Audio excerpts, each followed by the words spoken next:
বন্ধুরা, আজকে পিৎজা বানাবো। দুটো পিৎজা বেস নিয়ে এসেছি দোকান থেকে।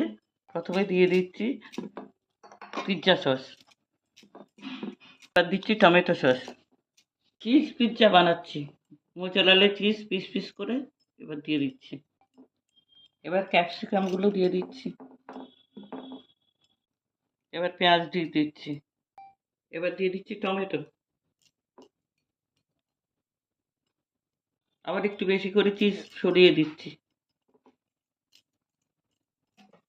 এবার দিয়ে দিচ্ছি চিলি ফ্লেক্স।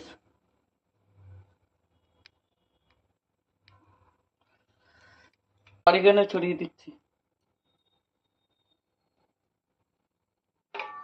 এবার ঢেকে দিচ্ছি 7-8 মিনিটের জন্য।